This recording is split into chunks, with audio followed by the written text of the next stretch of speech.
girls' room. Welcome to the girls' room. Hey guys. Welcome to the girls' room. Welcome to the girls'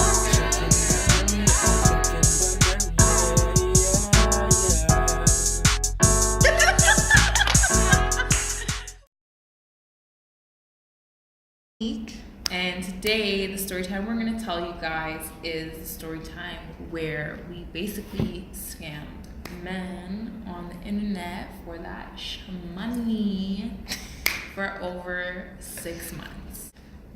We don't do that anymore. I just want to put that out there. And this particular company that we worked for, we did sign a non-disclosure agreement with them, so we can't tell you the company name or give away too many details. So for this particular video, we're going to give the company's name.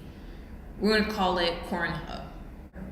We're not encouraging anyone to do what we did, but we just thought it would be funny because it's something that happened over a year ago now, and we just want to share it with you because I thought it would be entertaining.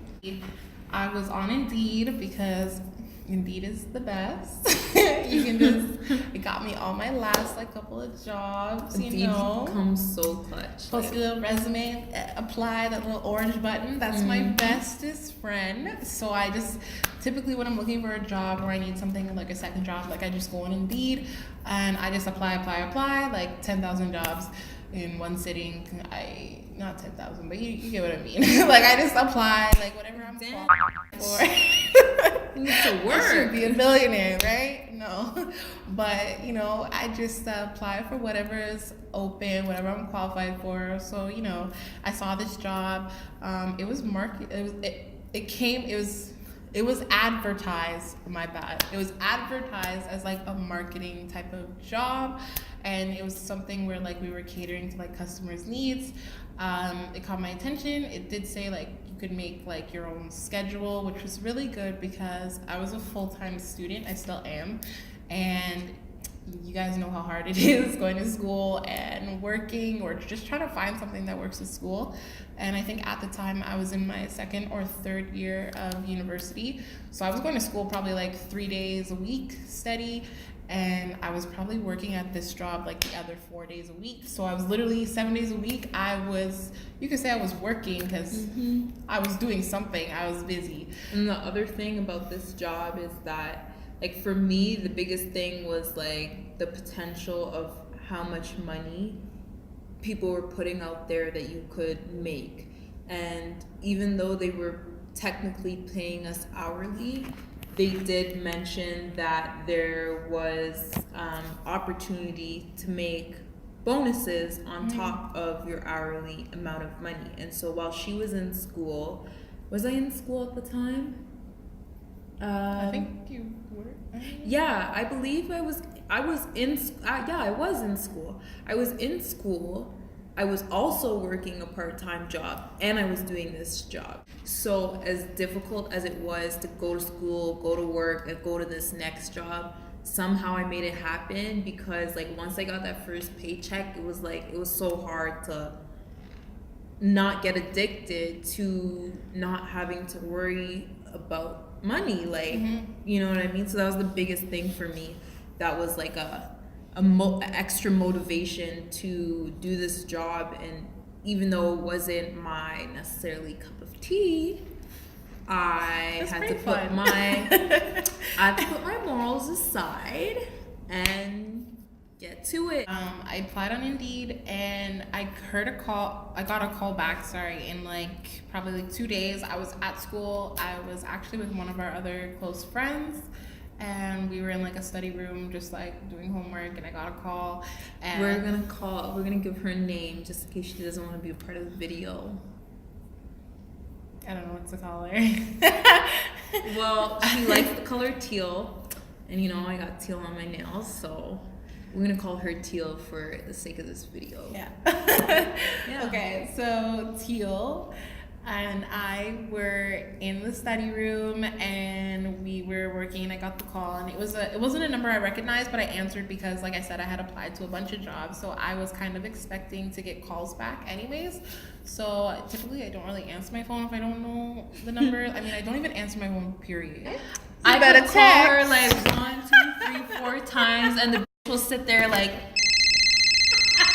I do it with everyone. "You done though. calling yet?" Text me back, "Yeah, Sid, what did you want?"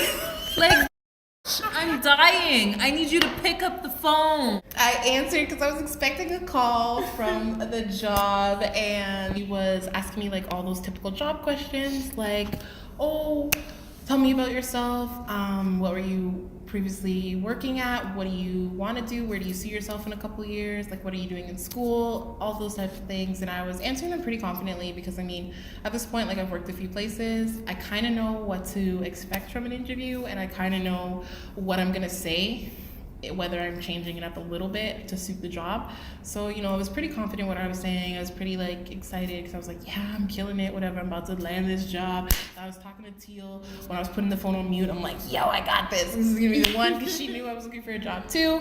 And she's like, okay, girl, get it, you know? And then all of a sudden, like the girl on the phone that called me, she was just like, oh, like I just have one thing. And I was like, okay, sure. And she was just like, how do you feel about porn? Red flag number 1.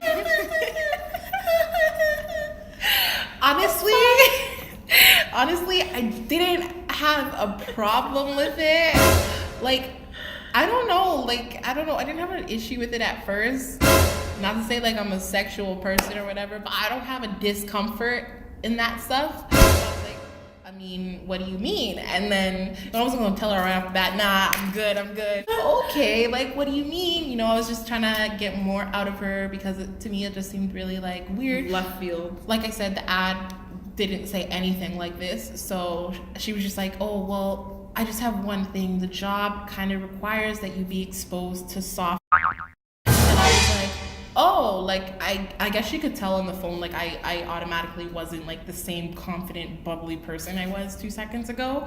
And she was just kind of like, oh, like, do you know what soft porn would be? And I'm just like, oh, well, can you kind of define like what that would include in like, Who like knew? porn? Right? Like, who knew there was levels to the... If you know the levels to please drop a comment below and let us know.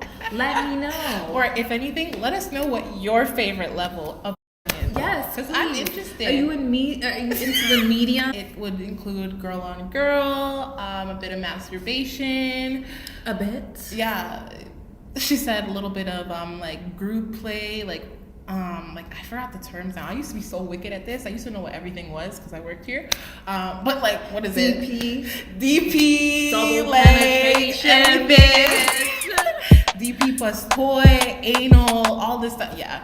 Like, we've seen it all. But literally, like, she was just like, oh yeah, it just includes a little bit of this, a little bit of intense making out. Like, she really made it seem really soft. So I guess that's where. But is like, where are you going, miss? Where are you going asking me if I'm okay with all?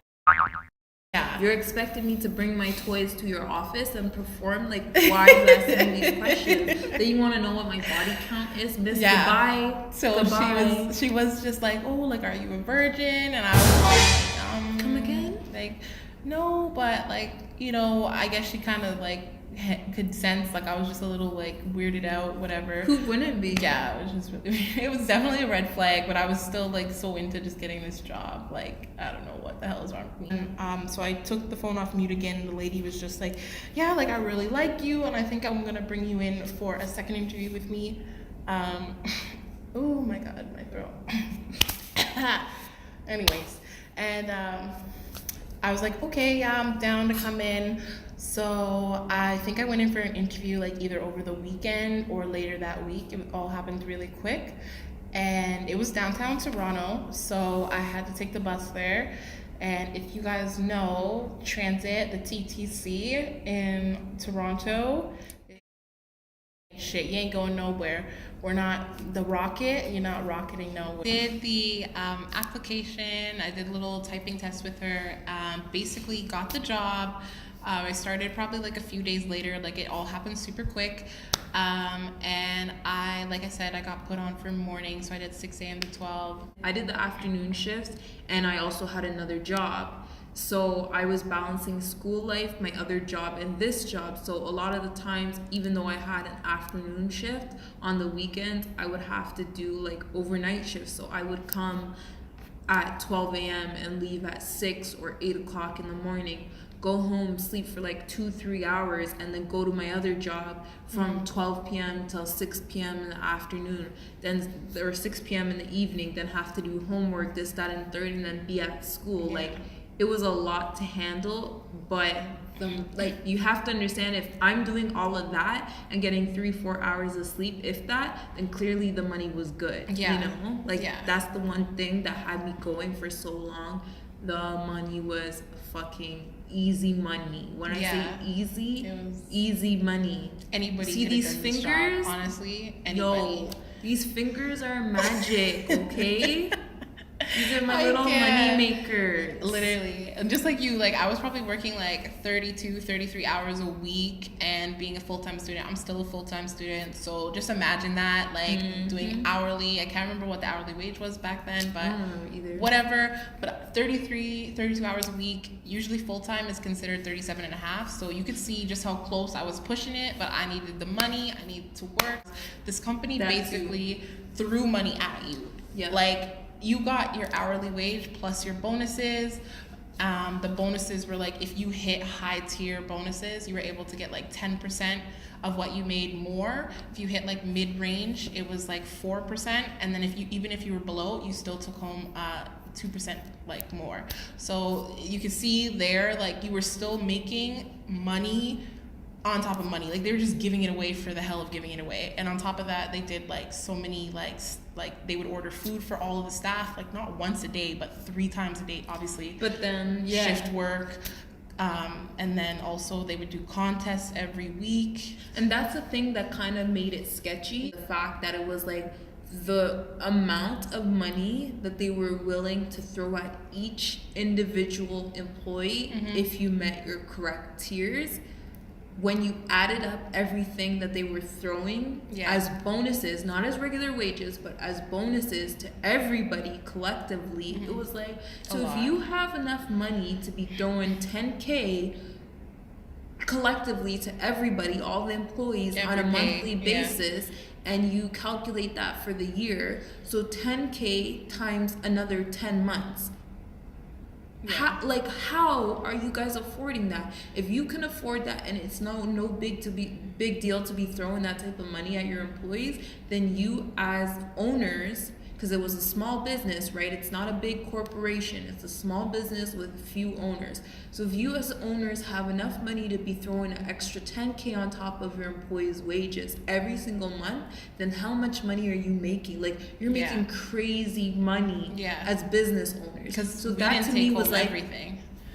Yeah, because the way you're a business owner and you never come into the office. When you pull up into the They office, never you did, throwing out the platinum black card. Like, what you want? I'm gonna buy you coffee. Yeah, they used to come pulling up to the us and Oprah, ask like, us, what do you want from Starbucks, or what do you feel like right? eating today? You got money. Like, it was just things like that where it was like, we also didn't take home all of our bonus. Like, it was divvied up between the business and the owners and stuff like that. So that should also tell you as well, like, who's getting the most out of the money. Obviously it wasn't us, but we were still taking home a good chunk. Yeah.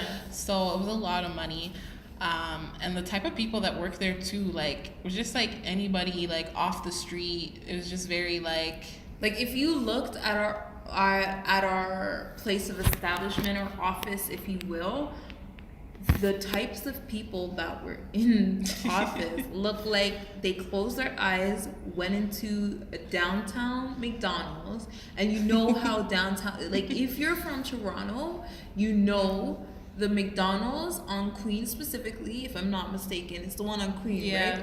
You know that McDonald's is filled with fucking nutcases, okay? You know the types of people that pull up to that McDonald's. Imagine that. Imagine my boss going like this. you can come to work. You can get come a to job. work. You You get can a come, job. you know? You get a job. And then you open up your eyes and surprise, these This are the is staff. employees. Like, Yeah. that's the type of vibe that our office gave. Like, I remember this one girl that had the same shift with me. My girl pulled up in a cape. I don't think you guys understand. My girl pulled up in a vampire cape. Like, hello, I'm here to work. Yeah. What? But that was the thing. We were allowed to wear whatever we want. A night shift, I could understand your PJs, whatever, the Kobati riders, or what have you, because this time frame that we're talking about is still summertime when all of this was taking place. So, okay, it's warm, no problem. And then what made it worse is my girl had like the in-ear headphones, and whenever she was getting busy, like doing her job, whatever she's supposed to be doing, like she'd have her headphones in and she'd be screeching at the top of her, like, Yeah, that was a if typical you day. don't shut the up, I'm going to Murder take you. my scissors and chop your Yeah. headphones. Shut up. It was one of those, and especially if you came in and like someone else had already picked the music for the day, like 60s, we got like old 90s, which wasn't too bad. We got some soca sometimes, but then there would be times we got like Disney, or we got like some Elvis Presley heavy metal where they're like,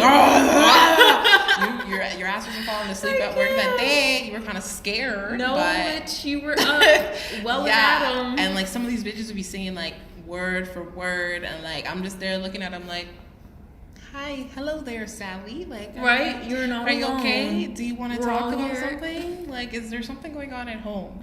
Should we have like an open? And that was the other thing too. The work environment. Some of these girls would be telling stories like, "Yo, I went yesterday to this man, and you know he didn't eat the p-." And I was like, "Oh, this is work. Right? What are you doing? You don't know this, but you don't know me and this bitch from another left corner." Some of these girls would just tell these men's names too. They'll be like, "Yeah, his name's Dylan, fam. He does this and this. He owns this. He's a business. He has." I'm like, First, last name, like full Like on poor- government name. You might as poor well man. gave them his PIN card. They would talk some of the most interesting topics at work. So I would sit there and be in my own little world, or I would have my music or what have you. And so girls are having conversation, exposing mans, and because I kept Yeah. to myself and I didn't talk to anybody, when I was working, they were spilling all the tea. Yeah. Sometimes I'd be extra, pause my music, like, oh, this sounds like a good ass story time. Yeah. Like,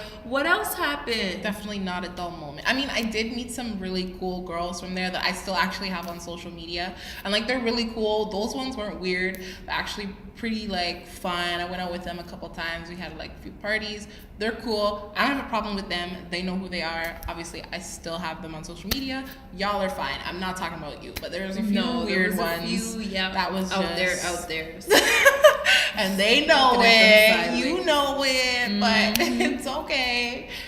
The one thing that bothered me is the management at this job, because the management felt like they had so much power over everyone else. And technically, even though they were in charge, we were all doing the same, like, we're still doing the same task. Yeah, they did the same thing as the us. only difference between the managers, if you will, supervisors, whatever you want to call them, is the length of time that they've been there. But at the end of the day, we all were there to do the same thing. And so this whole like pretentious and like I'm better than you, I have so much authority type of attitude, it really rubbed me the wrong way. And like I'm a very quiet, soft-spoken person, but when you piss me off or when you do something that like gets under my skin, I will be the type of person to tell you. And so I would like buck heads with one particular manager because she was very like she was very aggressive in the way that she talked and full of attitude. Like she was well brave. Like whatever happened to the times when people was afraid to speak up to black people. Now y'all getting too brave and y'all feel like you can talk to us anyhow and you won't get boxed down. Like what time you get off work? I'll meet you outside. Tell me what time you get off. Please tell me. I want to know.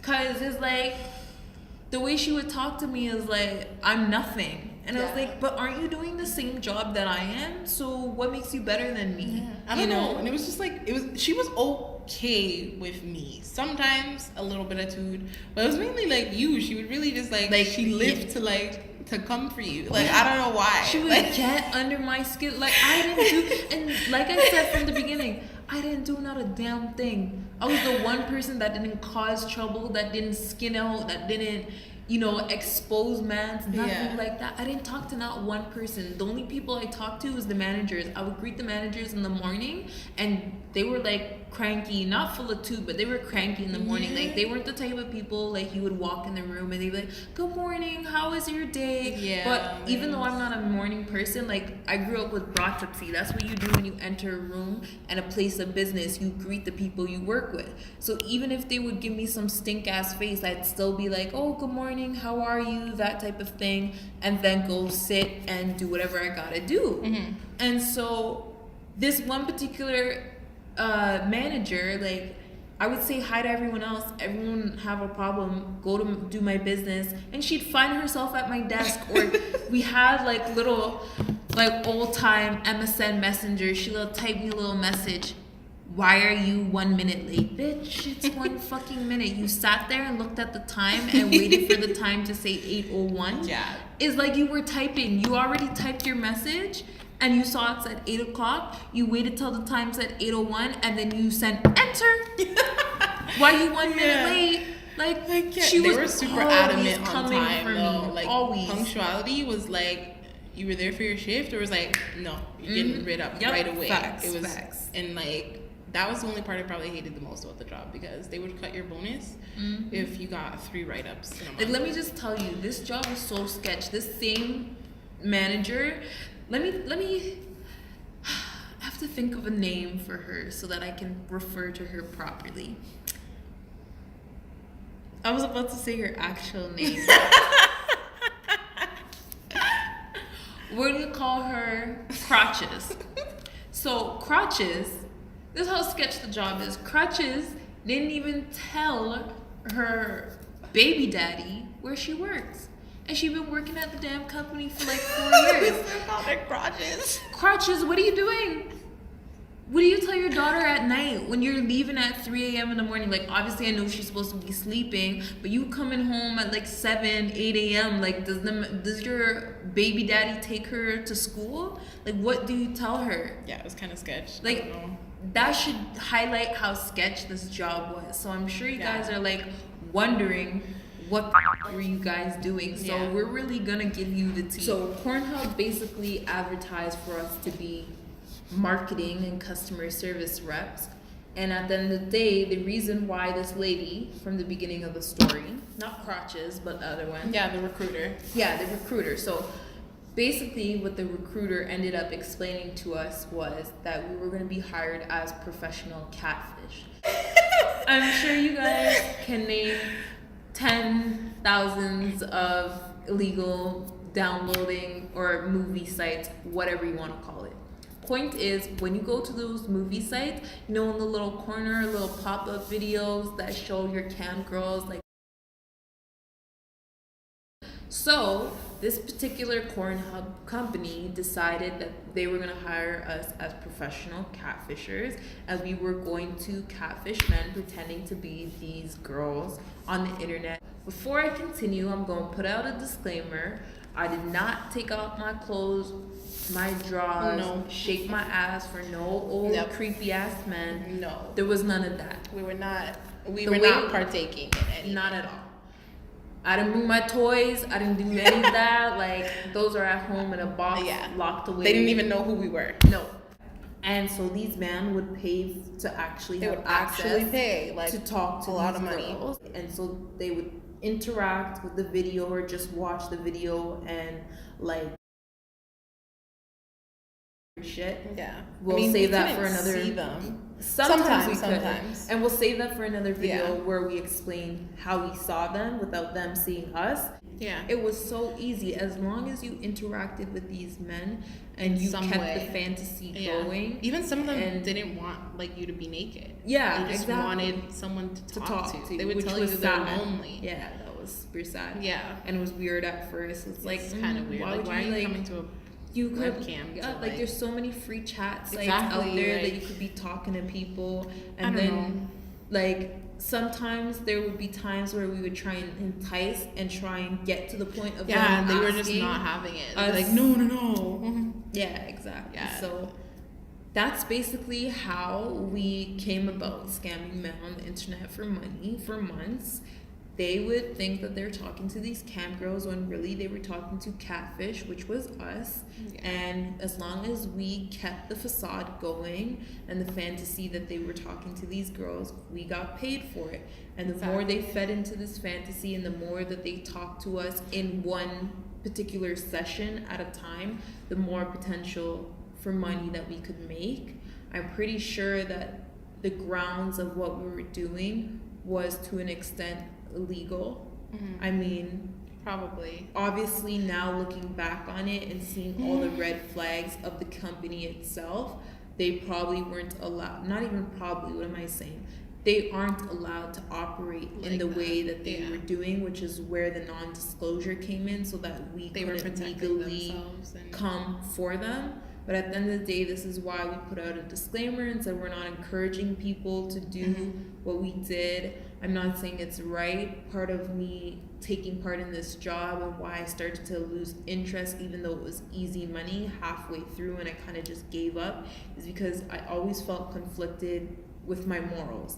One, because I was scamming people and I knew that I was scamming people, and I'm just a person who believes in good karma and bad karma, and I felt like even though as desperate as I am to have extra money and, you know, a good cash flow, at the end of the day, am I doing something for the greater good? Is this gonna come back and, you know, affect me in the future in a different form of karma? So I always try to operate in that way when I do things, and yeah, that was just my biggest conflict. But because it was easy money, and I was in school and I had another job, like just the flexibility. I just couldn't stop. Like I needed the money. Yeah, it was kind of addicting. The bonuses were great. Money was great. The job was super easy. And yeah, it was kind of like a conflict of like morals. Like, you know, at first it was definitely very uncomfortable just because I've never been in a situation where I'm like very like sexually explicit to other people that I'm not like someone that's not my boyfriend or whatever. So it was a really uncomfortable situation personally, and also too for like to also be doing stuff, knowing the situation. Like, I mean, I'm pretty sure some of those guys out there also knew that it was fake, and some of them kind of got off on that type of thing, whereas some of them also just didn't want the girls to get off. They kind of just wanted to talk to someone, even though it was kind of weird. Trust me, we learned a lot about fetishes. We learned a lot about like sexualities. We learned a lot. Like, it really, that's probably the one thing that this job did for me, Like, was it kind of opened opened my mind. My perspective, like, sorry to cut you. no. I was just piggybacking off of what you were saying, but like that's one of the things that was like, whoa, an eye opener for us equally, is that like obviously you hear people are freaks and kinky and this and that, and you see it in movies and stuff like that, and I'm sure you hear it in everyday or whatever the case is on TV, whatever, you know. But to actually, to a certain extent, be a part of it where you see it firsthand. It's and weird. some of It's these different. things, some of these things that these guys were saying to us, or they're into, is just like, and telling us that they're into, like, it was just like to a certain extent alarming and like, whoa, it was like, you're fucked up. Kind of hard to wrap your head around. And I'm It not gonna was, say there's a lot of things like a lot of weird things, like I don't even know if you should even say, but like just, well, we'll tell like, you what, get this video to 100 likes, and if you guys like the video and we get to 100 likes, we'll drop a part 2. We'll give the whole spiel. We'll go into detail about the types of things that these men said. We'll explain to you guys how we were able to see these men without them seeing us. Like, we could actually, they would have a webcam up and we would be able to see like What they're I'm not even doing. gonna tell you what we saw, but like we could see them, but they couldn't see us. Yeah. They just thought they were talking. Yeah, about it was the pretty Camco, cool. so- It's like this whole underground operation. We Yep. could definitely give details. Mhm. Um, So you know. like, comment, subscribe, and drop a comment in this video if you have like a weird story that is similar to this. Yeah, we will definitely do a part 2 if you guys are interested. Thank you guys so much for sitting down and sticking through the story with us. We definitely know it was a long ass story, Yeah. but there was a lot to be said. There's still a lot to be said, but most importantly, we really hope that you enjoyed it. yeah. If you want to follow us on social media, you can find me on Instagram at official Sydney Hart. Follow me on Snapchat at Sydney Hart. And you can follow me on Instagram as well. Mine's Monique Adriana. My Snapchat also is at your girl Monique. It's all lowercase. So We'll drop our socials down below. Also, if you want to find our joint account on Instagram, it's sm.thegirlsroom. If you guys want to send us in stories to share and give you Yeah. guys advice, you can send us an email at sm.thegirlsroom@gmail.com and let us know. We definitely will be back with more story Yeah. time. Let more us know what you guys videos, wanna like, see. yo, this channel is about to be up. You bring good vibes, we'll bring equal vibes. yeah. Thanks. Bye. See you in our next video.